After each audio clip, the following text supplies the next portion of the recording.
ලස්සන ආදරණීය දවසක් ඔයාලා හැමෝටම. ඉතින් ඔයාලට කොහොමද? පරිස්සමට ඉන්නවා ඇති කියලා මම හිතනවා.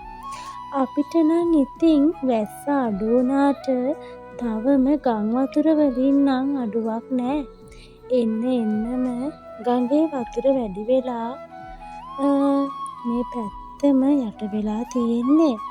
සමාවෙන්න ඔයාලට කොහොමද කියලාවත් මට අහන්න චුට්ටක් පරක් වුණා. හැමෝටම ඉතින් මේ ගෙවෙන්නේ හරිම අමාරු කාලයක්නේ. ඉතින් මේ ජීවිතේ හරිම පුදුමයි. මොකද පුංචි පුංචි දේවල් අපි රැස් කරගන්නවා වගේම අපිට ඒවා හරිම ඉක්මනින් නැති වෙලා යනවා. ඉතින් දවස් 2ක ඉඳන් අපිට තවමත් කරන්ට් එක නැහැ. ඒ වගේම මෙහෙට සිග්නලුත් නැහැ. ඒ හින්දා තමයි මට ඔයාලගෙන් කොහොමද කියලාවත් හරියට අහගන්න බැරි වුණේ. අද උදේ තමයි සිග්නල් ටිකක් අපිට වැඩ කරේ. නමුත් තාම කරන්ට් එක නම් අපිට ඇවිත් නැහැ. ඉතින් ඒත් අපේ පුතාට උණ ගැනිලා ඉතින් උදෙන්ම ගිහිල්ලා එයාට බෙහෙතුත් අරගෙන ඇවිල්ලා එයාට ටිකක් හොඳ වුණාම තමයි මම මේ එළියට ඇවිල්ලා ඔයාලට මේ පෙන්නන්න පොඩි වීඩියෝ එකක් ගත්තේ. ඉතින් මං විටින් විට දැක්කා අහිංසක ජීවිතය ගම් වතුරට යට වෙලා පස් වලට යට වෙලා තියෙනවා. ඉතින් එහෙම දකිද්දී හිතට දැනෙන්නේ ලොකු කනගාටුවක්. ඒත් මේ දේවල් අපි කිසිම කෙනෙක්ට නතර කරන්න බෑ. මොකද මේ හැමදේම වෙන්නේ සෝබා දහමට අනුව. මං හිතනවා ඉතින් මේ අමාරු කාලය ඉක්මනින් ඉවර වෙයි. නැති වුණු ගෙවල් යාන වාහන ආයෙත් හම්බ කරගන්න පුළුවන්.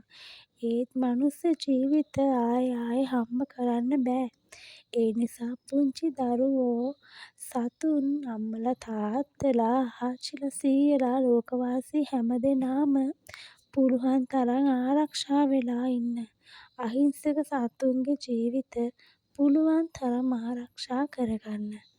ඒක මේ වෙලාවේ ගොඩාක් වටිනවා. අපි වගේම එයාලත් කැමති එයාලගේ ජීවිතවලට. පුතාට ඉතින් සනීප නැති නිසා එයාට පළතුරු මොනවා හරි ගෙනල්ලා කන්න ඕනි කිව්වා. අපි ඉතින් ගම් වතුර කියලා බලන්නේ නැතුව ගම් වතුරෙම හිමීට ගිහිල්ලා එයාට ඕනේ පළතුරු ටික අරගෙන ආවා.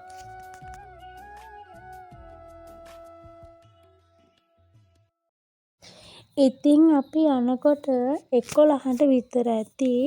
ගිහිල්ලා එද්දී ආයෙත් තිබ්බට වඩා ගම් වතුර පාරට ගලලා. මෙතනින් වාහන යන්න බෑ. ඔක්කොම යන්නේ තල්ලු කරගෙන. එන්නම වතුර වැඩි වෙනවා. වැස්ස අඩු වුණාට වතුර වලින් නම් අඩුවක් නෑ. මොකද උඩහා වහින ඒවා මෙහෙට එන්න පිරෙනවා. ගිහින් යනකොට අර කුණු වගේ ගොඩක් තිබ්බා. ඒවා නම් මේ යට වෙලා තිබුණේ නැහැ. අපි ගිහිල්ලා එනකොට ඒ සේරම යට වෙලා. ඉතින් මට ඔයාලා හැමෝටම කියන්න තියෙන්නේ මේ වතුර තත්ත්වයත් එක්ක කොහෙටවත් යන්න එන්න කරන්න එපා. පරිස්සමට ආරක්ෂිත ස්ථානයකට වෙලා ආරක්ෂාකාරීව ඉන්න. හැමදෙනාටම බුදු සරණයි. ඉතින් ආයෙත් ඉක්මනින්ම ඔයාලව හමු වෙන්නම්. එහෙනම් හැමදෙනාම පරිස්සමට ආරක්ෂිත වෙන්න. හැමෝටම බුදු සරණයි. සුබ දවසක්.